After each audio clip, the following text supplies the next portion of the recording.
và rất nhiều người yêu thích. Mời các bạn cùng làm với mình ha.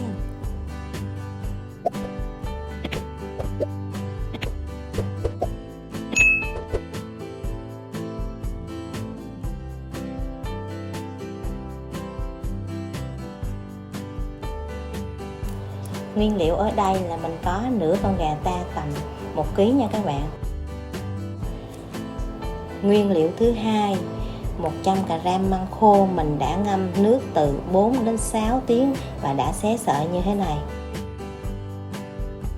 Và 3 bịch miến tàu nha các bạn. Mình ăn nhiều hơn thì mình tăng cái số lượng lên ha. Gia vị để nấu cái món miến gà hầm măng này thì mình dùng 100g hành tím bào ha, với một cái củ hành tây và một cái củ gừng với ớt, chanh, rau răm, hành lá và gốc ngò rí ha. Hành lá mình cắt nhỏ, rau răm mình cắt tương tự như vậy luôn ha.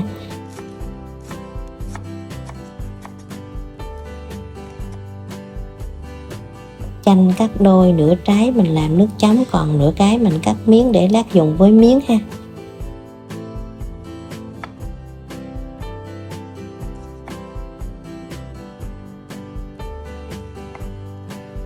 Trước tiên hành tây mình cắt làm đôi, và gừng thì mình cắt 3 lát như thế này ha.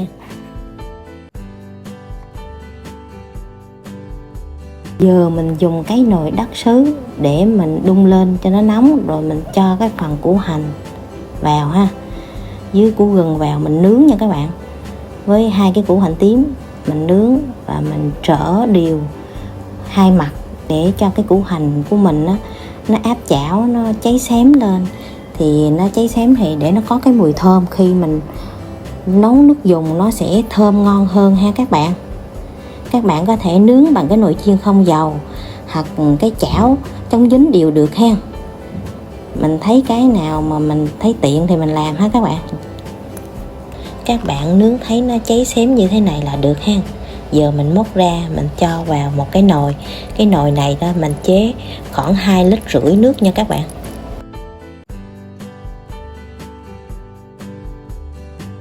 Giờ mình cho gà vào.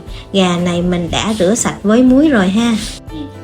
Các bạn nhớ để nước ngập mặt gà, khi gà luộc sẽ chín đều và ngon hơn ha. Giờ mình mang gà đi hầm. Gà này mình hầm 40 đến 45 phút ha.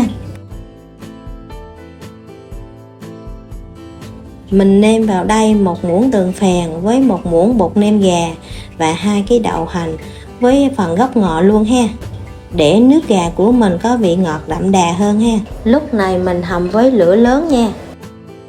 Măng mình luộc nước sôi như thế này tầm 20 phút để cho măng của mình ra bớt phần đen với chất độc và vị đắng ha.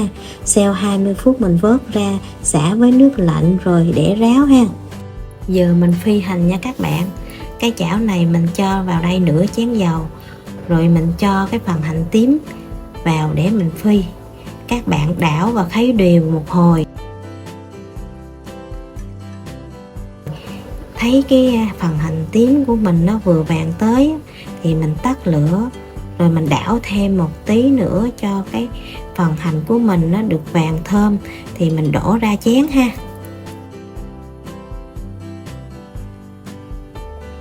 Chế hành ra sẵn, mình lấy cái chảo này mình xào măng luôn ha. Mình cho tí xíu dầu và mình cho đổ cái phần măng vào. Mình nêm vào đây nửa muỗng cà phê muối, 1 muỗng cà phê đường, nửa muỗng cà phê bột nêm. Mình xóc là mình trộn đều lên ha. Rồi mình cho thêm 1 muỗng cà phê nước mắm nha các bạn. Rồi các bạn đảo đều và xóc đều xào sơ trong 5 phút cho măng của mình thấm gia vị ha các bạn.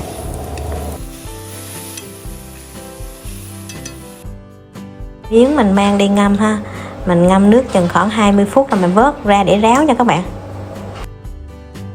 Gà mình luộc được 30 phút rồi. Giờ mình cho cái phần măng xào hồi nãy vào luôn ha các bạn.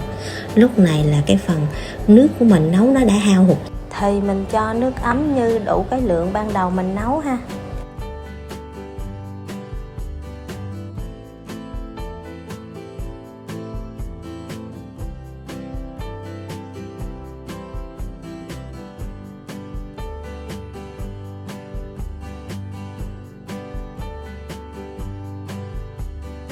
Mình nêm vào đây 1 muỗng muối, 1 muỗng bột nêm và 1 muỗng đường phèn ha. Và 1 muỗng nước mắm ha.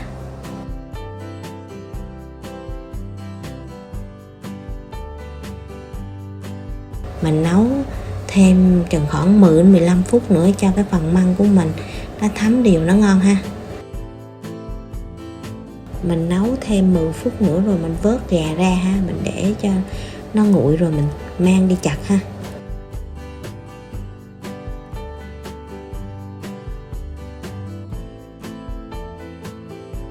Lúc này các bạn nêm nếm lại cho vừa cái khẩu vị của gia đình mình là được ha. Quay lại mình làm nước chấm ha. Mình chuẩn bị một cái chén, mình cho vào đây 3 muỗng canh nước mắm,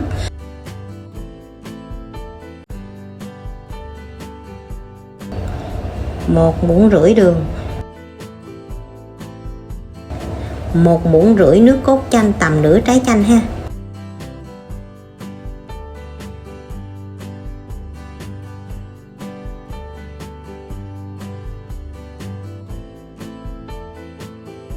Gừng mình cắt lát mỏng rồi cắt thiệt nhuyễn để làm nước chấm. Ớt cũng làm tương tự như vậy luôn ha.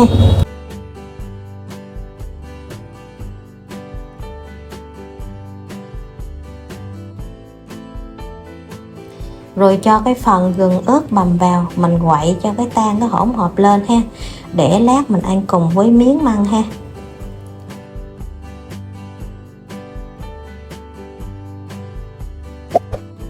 Gà của mình bây giờ nó cũng đã nguội, giờ mình mang mình chặt nha các bạn.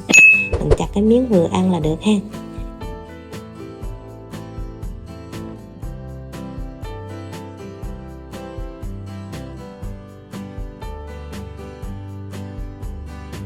Rồi miếng tàu thì bây giờ mình trụng cái phần miếng tàu, mình thả vào, mình trụng sơ rồi mình vớt ra nha các bạn.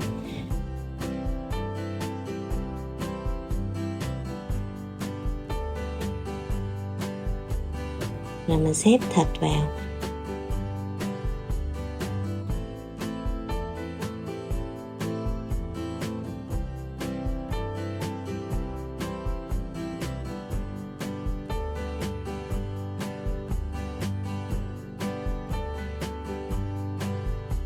Múc nước măng ha, mà mình múc nước măng gà mình chế vào.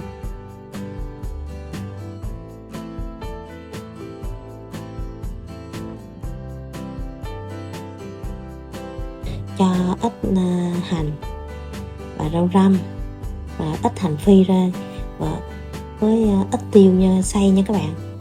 Lúc này là nhìn cái tô miếng măng của mình rất là ngon, thơm ngon luôn á các bạn.